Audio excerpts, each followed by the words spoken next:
President Obama signed the National Defense Authorization Act into law, he enacted a provision allowing him to indefinitely detain American citizens in U.S. military custody.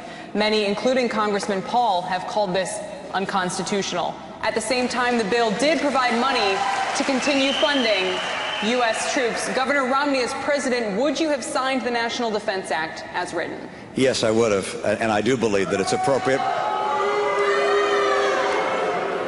to have in our nation the capacity to detain people who are threats to this country, who are members of al-Qaeda. Look, you have every right in this country to protest and to express your views on a wide range of issues, but you don't have a right to join a group that has challenged America and has threatened killing Americans, has killed Americans, and has declared war against America. That's treason.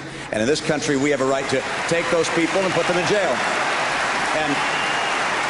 And I recognize that when you're in a setting when there are enemy combatants and some of them on our own soil, that could possibly be abused. There are a lot of things I think this president does wrong, lots of them. But I don't think he's going to abuse this power, and I know that if I were president, I would not abuse this power. And I can also tell you that, in my view, you have to choose people who you believe have sufficient character not to abuse the power of the presidency and to make sure that we do not violate our constitutional principles. But let me tell you, people who join al-Qaeda are not entitled to the rights of due process under our normal legal code.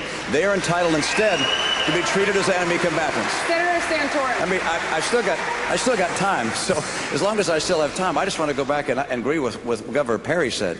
The most extraordinary thing that's happened with this military authorization is the president's planning on cutting $1 trillion out of military spending. Our Navy is smaller than it's been since 1917. Our Air Force is smaller and older than any time since 1947. We're cutting our number of troops. We're not giving our veterans the care they deserve. We simply cannot continue to cut our Department of Defense budget if we're going to remain the hope of the earth, and I will fight to make sure America retains military superiority. Senator.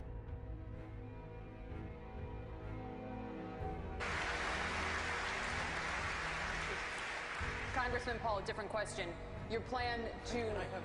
Why can't I ask you about that one? You were included in the question in the first place. Do you want 30 seconds to respond to this? I need a minute. No, I think we're going in the wrong direction for the protections of our liberties here at home. They're under deep threat. The Patriot Act has eliminated the Fourth Amendment.